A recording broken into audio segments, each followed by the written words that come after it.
And I have a fundamental belief, if you're not changing and improving, then you're actually moving backwards. So if you're stagnant, you're actually going backwards. You're degrading. And so change is essential to growth. Welcome to Life Unleashed, The podcast all about creating the best life for you and your furry best friend. If you're a dog mom on the go, juggling life, work, and the endless joys of being a dog parent, then you're in the right place. I'm Dani. And I'm Nick. And together with the incredible dog mom community from Tails Up Pup, we're here to share advice, stories, and the obsession we have over the love for our dogs. Get ready to laugh, learn, and lean on each other because life with your dog just got even more awesome. As we head into a new year, it is a great time to make some New Year's resolutions. And if you know or unwillingly know, that actually means change. And mostly you're probably setting out to make positive change, but with positive change can also come negative change. And if you aren't setting New Year's resolutions, then you should, because it's nice to have a goal for yourself, something to work towards, whether it be physically, mentally, in your work, whatever it may be. Find a goal to achieve. It'll give you something to work towards. But with that change, sometimes comes negative feelings. So today we're going to talk about change and uncertainty. Change is so stressful. I don't know about you, but literally any type of change, even a small change in my life, brings out anxiety and stress. I think for the most part, most people do not enjoy change. If you were to ask them, they would say no. But you have to think about the outcome and what comes from that change. And if you can make it a positive, then it will end up being for the better. I know this about you, Danielle, but how do you feel about change? I like change if it's good change, but I don't like change if it's hectic. I do enjoy a little chaos in my life because I don't like getting bored in, the monotonous recurring things of life. What I would say about you is that you don't like change, but you embrace it and move forward. Okay, you want change, but you are very scared and have a hard time doing it, but you always push through and do it. And I think the perfect example of that is like going to a new workout place. You are very, you talk about wanting to do it. You're like, I want to go try this new place, but you're very scared and anxious, but you don't let that stop you, and you actually end up doing it. I'm a very weird combo personality because I'm independent, but I'm also anxious and antisocial. But you don't, that's what I was trying, it's hard to explain because you are those things, antisocial, and you're scared to be in those big group environments, but you continue to put yourself in those environments. Yeah, because I think about what I'm going to get from that long term, and that's what pushes me through the hard parts of it. And I think for me, I definitely like to be in control. So if I'm choosing the change, then it's a lot easier. I was thinking change in moving in this office or starting a business, those were huge changes in our life, but I liked them because I was in control of making those decisions. Where if you're in a job and your boss makes a decision that affects you, but you have no control over it, those changes are much harder because now they're affecting you and you have to make a change for yourself. Because, okay, for example, if you are working from home in 2020, your boss says, we no longer working from home. That is a change that is affecting you, but you have no say over it. That is happening. So you either have to follow the rules, go back to the office, or you're going to have to make a change in finding a new job that allows you to do what you want to do. So changes that affect you, that cause you to make a change, are really, really hard ones because you don't have control over it until you are deciding to make a change for yourself. I think that is literally you just summed it up so perfectly. We could end the episode right now because if you initiate the change, it at least is a little bit or maybe a lot more palatable. Yeah. Which is, I don't know, that makes so much sense to me because some of the biggest changes in the most stress that I've had when I'm thinking about changes that I've had to make in my life, the worst ones were when I didn't feel like I had any say over it. But when you do think about it, okay, so you're making the change, you are in control of moving into this office, but you still don't have control over what is going to happen. So it really is still scary and out of your control, but you only have the control to make the decision. Yeah, maybe it's that one extra layer when you're not the one initiating it. Like, I'm thinking back to when I was a kid. It was very traumatic. Maybe you guys had this experience too of going to kindergarten. I was so scared. That was not a change that I chose to make. If you would have left it up to kindergarten Nick, I would have not have gone to school. I didn't want to go. And so, but my mom was like, as all of us end up having to, you have to go to kindergarten. And so that extra layer of me not choosing compounded the stress, anxiety, and everything that was involved with it. Whereas if there's plenty of kids, maybe Danielle, you were this way. You wanted to go to kindergarten, and even though you were still probably stressed out on the first day, you at least made that choice. The other thing that I've realized is that I am very disciplined, and that is actually a rare thing because with change comes discipline. If you're wanting to make a change, anyone can, let's say, for example, losing weight. Like, anyone can do it. But if you're not disciplined, you can't, because it's easy to go back into your old ways or to want to eat the junk food or to go and pick something up because it's easier to get takeout. But if you're disciplined and you stick to what you say you're going to do and you're actually going to make that change, then it's a little bit easier. Well, maybe it's easy to make a change for one day, but it's much harder. The discipline comes in when you have to make change in the long term. That is so long-term true. change versus short-term change. Which is why New Year's resolutions are such a big thing, because people start in January, they make those New Year's resolutions, they try to make the change, and then they fall off the wagon because it's so hard. I personally, I have never been much for New Year's resolutions. And it's not because I don't like to have goals and initiate new things. As soon as I have that goal, I want to do it right then. Yeah, you're all year round resolution man. Yes. So I don't wait. I don't wait. Once it comes into my mind, if I'm like, I want to lose weight or I want to, do this or, whatever, literally any change that you can think of, I want to do it right when it comes into my mind. Honestly, the reason probably for that is because I'm very driven by motivation, and motivation is a fleeting thing. Sometimes you have it, sometimes you don't. But if you get started when the motivation is high and then you're able to build the discipline in, then you have a recipe for success. The motivation kicks you off and your discipline keeps you going. If you don't like change, I feel like my piece of advice would be to come up with the end goal. What do you want to do? Where do you want to be? And then work backwards on how you're going to get there and make those changes to get to the end point. And then it might be a little bit easier to make those changes because you know where you're going to get at the end. I think that's a really good point. And I'll ask you this. Do you visualize what that end goal is? Yeah, I think that I am a visualizer, which allows me to accept the changes because I can see where I want to be. And so then the short-term pain and stuff that comes along with it still sucks, but no doubt any change I think is painful and hard in the moment because we are all humans, and I don't know that I've ever met a single person that is like, I love change and uncertainty. No one's out there saying that they love this stuff, but it seems that there are people out there that can deal with it and handle it way better. And like we were saying about you early on, you seem to put yourselves in those situations and push forward. Uncertainty is a very unique thing, especially for us as business owners. We live in it every single day. If people don't buy our products, we're not going to get paid. So it is crazy. You obviously take steps to, eliminate the uncertainty, but for the most part, it's still there because you have no control. But what is so interesting is the amount of people when we were starting our business who told us that it was so risky that we could not get paid, we could not be successful, that we could waste all this money, when in reality, we saw it a lot come COVID, that the people in those certainty jobs that they said they were so secure in, were getting laid off. So it's just to say that really nothing is certain.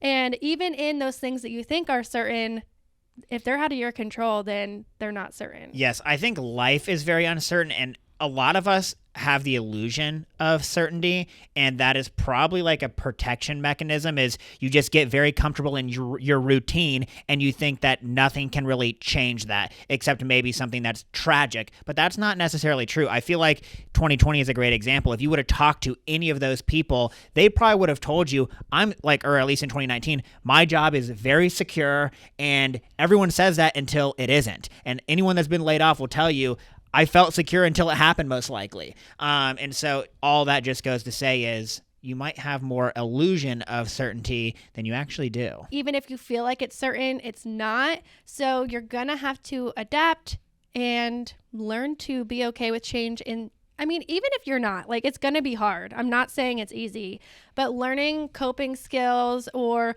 trying to find that end goal.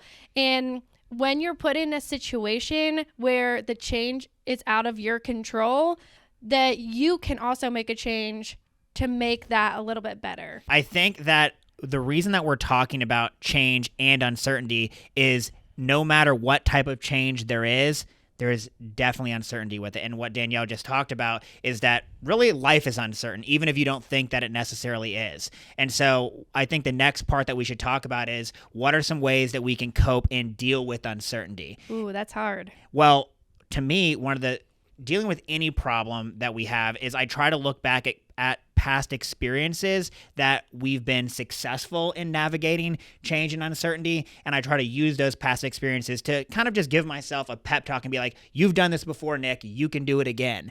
And I don't know, does that work for you? I think that now that you're mentioning it, it definitely is something that I do and that we do together. And especially because we film our life, we have moments where we're making the changes. We have moments where we're now implementing the changes, and then we have the effects of what happened from the change. So it's so cool to look back and see how we felt and then where it got us. Because, for example, when we were moving, we did the moving dance. We were so excited. We were making a change that we were so excited because we knew where we were going to be. But then only 2 months later, we're standing in the office saying we have no idea what's going to happen because this virus just came out and we were scared to death.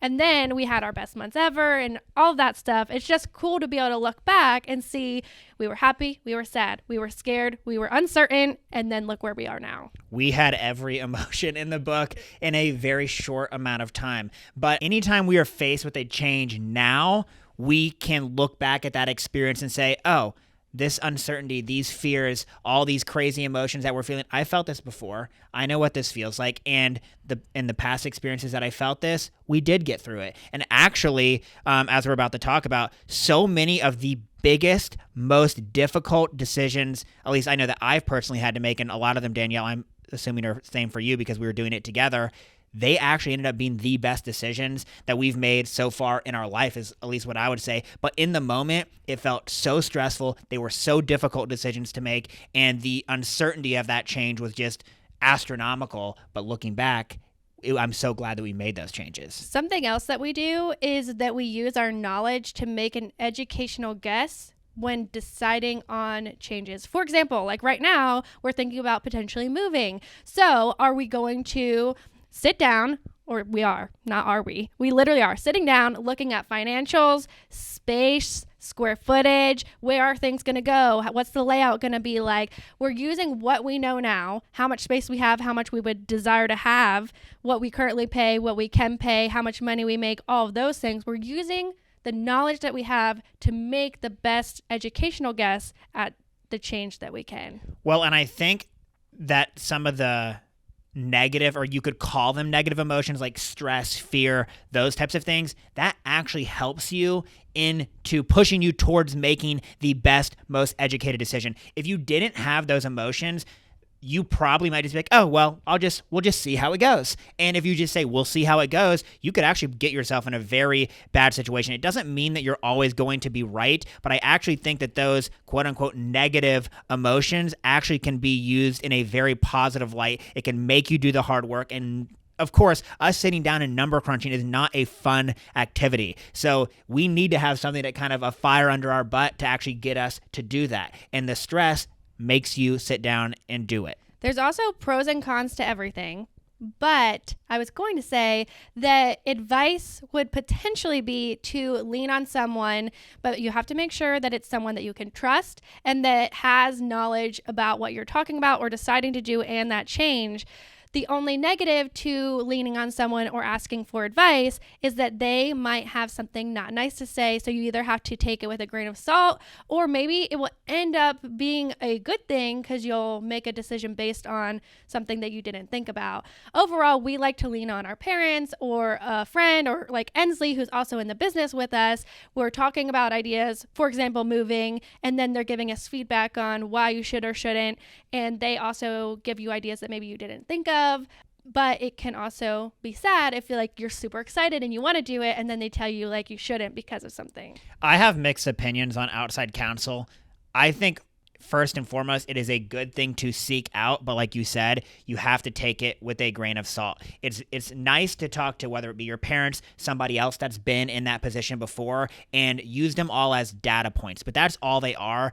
No one knows your life and your business, whatever the decision you're trying to make, better than you do. So ultimately, you're the one that has to make the decision. Don't go, a lot of times, and I probably fall prey to this more than any of you guys, I ask for advice and I just want them to make the decision for me. Danielle knows this about me. How often do I say stuff and it's basically I'm like, Dani, just make the decision for me. Because it's hard. Because it's hard. But the biggest thing with who you're going to lean on and ask is so important, because if you're asking a friend who might actually deep inside have jealousy, they might steer you in the wrong direction. So it's just important to make sure that you're leaning on the right person, which can be really hard because you might not really know at that time. Yes. Take whoever's advice you're getting as a data point and put that into your overall decision-making tree to help you make the right decision. But even if they have more experience than you or any of that stuff, you shouldn't just rely on them to make the decision for you. You have to be the one to make, and they can't possibly know. You've been thinking about this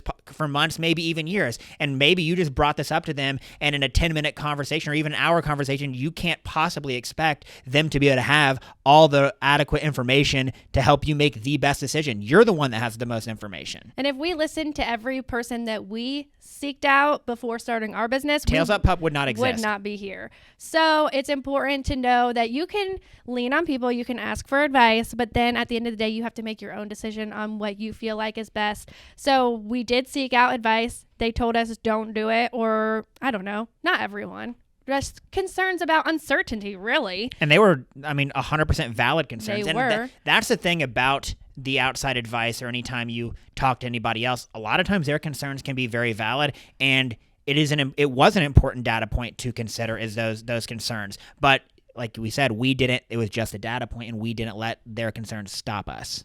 So what are some other times or experiences that you've had that you look back and lean on, or at least as we're talking about it now, that help you when you're facing a big decision? One big thing for me was my college situation, and I wanted to make a change when I was leaving high school. I wanted to go somewhere far and different and warm. And then when I got there, I realized this isn't for me. And so now I had to make that was a huge change to get there. I was moving across the country, didn't know anyone, and then it was just like a huge shock. Now I'm like, I have to make another change because I don't want to be here. So had to lean on my mom specifically and tell her, I don't like this, but I don't know what to do. And then we had to make a change, and I went back home. And it's just crazy thinking about all the stress that added up in those moments, but it led me to where I am now. And now that I'm here, like if I'm making a decision, if we were deciding to move across the country now, I would have that experience to then be like, well, yeah, it's stressful to think about. And like, you're not going to know anyone, and you're not going to know even where the grocery store is and all those things, which is super stressful. But when you think about where it's going to get you, it all is worth it. The biggest thing about that experience, as you're saying that, is to wrap that up, you had 4 different colleges in 4 jumped around. Yeah, you jumped around. 4 different colleges in 4 different years. But I think what that lesson is you can make a massive decision. Going where you're choosing to go to college is such a big decision, right? But you went to 4 different ones. And what does that show is that you made a decision, you didn't like the outcome, and you were able to change. You made a decision, you didn't like the outcome, and you were able to change. And so I think that's very good for any of us that feels like we're making massive decisions, is you can actually course correct along the way, and it's okay. And honestly, Danielle is very, very good at being able to know, actually, this is not exactly what I thought it was going to be. This isn't, I think, the right decision given all my new information, and I should course correct. The biggest, feedback that I got from people when that was occurring was that I wasn't going to get a job, even though I graduated from 4 schools in 4 years, which I think is pretty impressive that I didn't get held back. But everyone said I wasn't going to get a job because it showed that I couldn't make a decision and stick with it, which is very interesting. I think that quality is important, being able to be like, stick with it, but there's also an ability to know and to make decisions like when it's not for you or the circumstances don't line up, to be able to make that change. Some people, whether it's staying out of college, staying at a job, staying in a relationship, they just will stay in it because they don't want to have to deal with the negative impacts of making the change. I don't even think I put that on my resume, honestly. I think I put where I graduated from, and that was all. So it did not affect me. People thought it would. Yeah, that's really interesting that they thought that was going to affect you so much. Maybe like in your interview they thought that would come out, but I don't know. That's interesting. Yeah, but at the end of the day, I wanted to do what was best for me in those moments, and I didn't let it affect my decision making at that time. Yeah, I think the big key takeaway there is that there are very few decisions, even huge ones like going to college, that aren't reversible, that you can make a change from the change. Well, that's the thing is like, yes, you're making a change. It's scary. And a lot of people feel like it's permanent, but it's not, because if you're making that change, then you can always make another change. You could revert back. You could choose to do something totally different. Like if you're moving to, let's say we live in Georgia, we're moving to Pennsylvania. If we hated it, you can always move back to Georgia, or you could end up moving to California. Like you can go backwards or you can go in a totally different direction. Yeah, it's so interesting, but I don't think that's how we're wired. We don't think that way. We don't think that we can take it back. It feels like it's for life. Do you think it's because it costs money?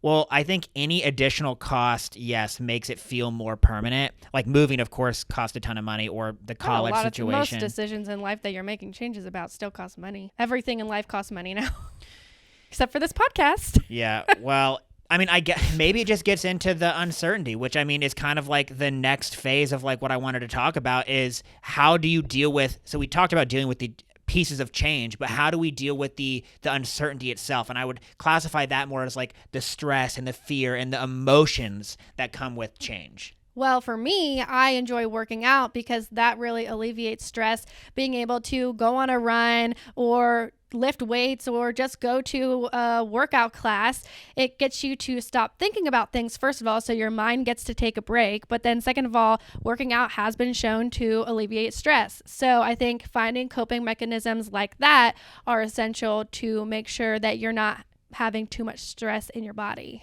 I mean, working out definitely is one of the best things to deal with any type of stress, whether it's stress from change, stress from your job, any type of thing. Working out, I mean, it works for me. And also having friends. So you can listen back to our previous episode about making friends in your 20s, but having some kind of support group is essential because you want people that you can trust and lean on. So I feel like that's a big one. And I mean, back to what we said about the change is leaning back on those past experiences that you've had. You've been dealing with uncertainty and the fear and stress in whether it's change, your job, any situation in life, and you've made it this far. So look back on those and give yourself a pat on the back. You can handle this. You got this. Even though it probably doesn't feel like that in the moment, you're totally capable of handling it. So maybe journaling and keeping track of, maybe if you haven't journaled this whole time, you can at least start making a list of changes that you made in 2023 and how those affected you, or maybe they're currently still in progress, because sometimes it takes longer than a year to make change. One thing that is I think journaling is a very good way to kind of look back at those past experiences. But I heard this idea specifically for business. It's very easy to feel like you've made no progress. Yeah. And so that's why looking back at your wins and what you've done well is so important, because it proves, oh, actually, I have made a lot of progress. We started Tails Up Pup in the basement, and now we've grown it, tenfold since then. But like on the day to day, it doesn't feel that way, but you need to look back at your progress and say, no, I've actually had lots of wins along the way, but that applies to anything in your life, whether it's dealing with change, uncertainty, these things. You've had so many times where you've made massive changes, you've come through it for the better, whether it was good or not, you survived and you've learned something from it. So that's a win. Another thing about uncertainty that I feel like is you don't think about this until you actually sit down and really contemplate. You actually do not want pure certainty in your life. If you knew how every moment or every minute of every day would turn out, how boring would your life be? It would be so boring. And I think that that's why we try to spice it up, make some kind of change. But again, that's change that you're initiating. So it's a little bit easier. And even there's small changes, there's big changes. I feel like most people make small changes in their life. Whether it be for you like wearing the same outfit every day, but sometimes you spice it up, and today, look at you. I have a blue shirt on. But can we talk for a second about you wearing the same outfit every day? Because that's a huge thing. The Tails Up Pup followers always mention, does he ever wash his clothes? I have like, when I'm wearing the black, I have like 10 black t-shirts. I have like 10 pairs of those black camo shorts. Like when I have one blue t-shirt, so you won't see this until I wash it. But yes, of course, I wash my clothes every day. I grew up wearing a uniform, and that makes me feel comfortable, less stressed, less anxious, and I don't like having to make that decision every single morning of what I'm going to have to wear.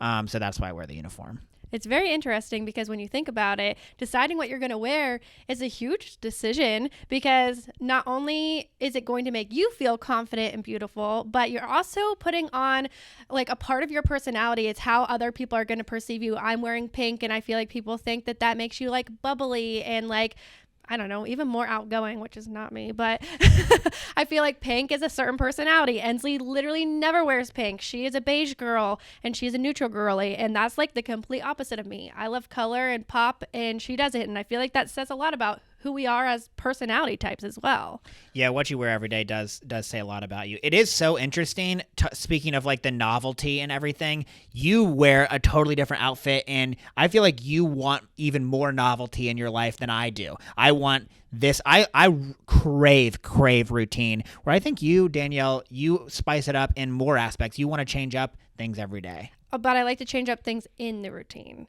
Yeah. I like to wake up at the same time, go to bed at the same time. I go to the same places for the most part. But yeah, maybe I'll change little things, like I'm eating breakfast at 6 every single day, but one day I'm having eggs and one day I'm having French toast. Like, I don't need to have the same thing every day, even though I'm doing that at the same time. So routine for me is definitely essential. Yeah, I guess it must just be a personality thing. I think everyone has like a certain amount of like routine that they crave and that Like, type of stuff. You could eat ham sandwiches every single day. I would go insane eating that every single day. And I can also, if you listen to the hot takes, I can listen to the same song on repeat for quite a while. Yeah, and you're the only person. The feedback has all been, what is wrong with him? That is not true. There were some comments that said, I get it. Really? There was. Interesting. I missed those comments. But nonetheless, the point is still valid that all of us would really be very bored if every single outcome in our life was already determined and you knew exactly what was going to happen. So I think it's just important to keep that into perspective.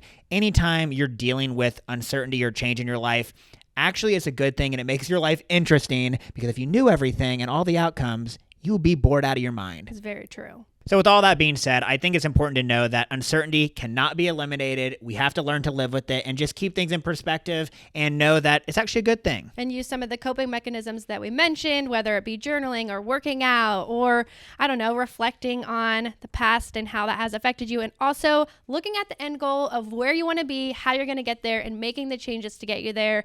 And then also dealing with those changes that are out of your control, which are definitely the hardest, and learning how to cope with those as well. Yeah, turn those negative emotions into things for good. Let the stress drive you to work harder, to actually sit down and think things through, and don't let it consume you. So my thing for you is, going into 2024, make some type of New Year's resolution or goal. And if it was not on your card to do this week, do it, because know that change is okay. And that's probably what was holding you back from making the New Year's resolution or goal. A lot of people don't set goals because they don't like to fail. They're not going to accomplish them. So why even make them? And it's because they're not willing to make the changes to get there. And I have a fundamental belief, if you're not changing and improving, then you're actually moving backwards. So if you're stagnant, you're actually going backwards. You're degrading. And so change is essential to growth. Yeah, we are all growing this year. We are all going to become better versions of ourselves. And to do that, we got to make some goals. So that is your homework. Leave this podcast, go make your goals, and know that change is okay. And maybe in your goals, the goal is the end goal. So then underneath, make some subpoints of what changes are you going to make to get there, and that will get us all moving and grooving going into 2024. And know it's okay. When I know as soon as you're writing those things down, you're gonna have these emotions crop up. Know that is 100% natural and let it drive you. It's okay. You got this. And if you feel like you don't have anyone to lean on, first of all, for advice, but if you need an accountability partner, you can always send me a message. I would love to be that for you, because I know that it can be so hard and you need to put it out there. Let's say you want to lose weight in 2024. Send me a message and say, hey, I listened to the podcast. This is my goal. I wanted to put it out there, and we can be accountability partners, because you definitely need that. It is essential in getting to your end goal. Yeah, that is like a trope that people say, but it is so, so true. You have to put it out there in the world, even if it's to Danielle, to somebody else. It doesn't have to be on social media, but having that one person or multiple people that hold you accountable, that'll make, because it's going to get hard. That's the thing. Change is hard. You have to have that discipline. You have to have the motivation to get started, and it is very hard to hit those end goals, and that accountability will help you get there. Thank you guys so much for listening, and I hope that we inspired you going into 2024. It has been such a fun year for us here at Tails Up Pup, and starting this podcast, we have so many fun things in store for the new year, and I'm excited to bring them all to y'all. So thank you so much. We love y'all so much, and we would not be here without you. So it is all thanks to you listening, loving, and leaning on each other. Tails Up Pup and Life Unleashed. We'll see you guys in the new year. Bye. Bye.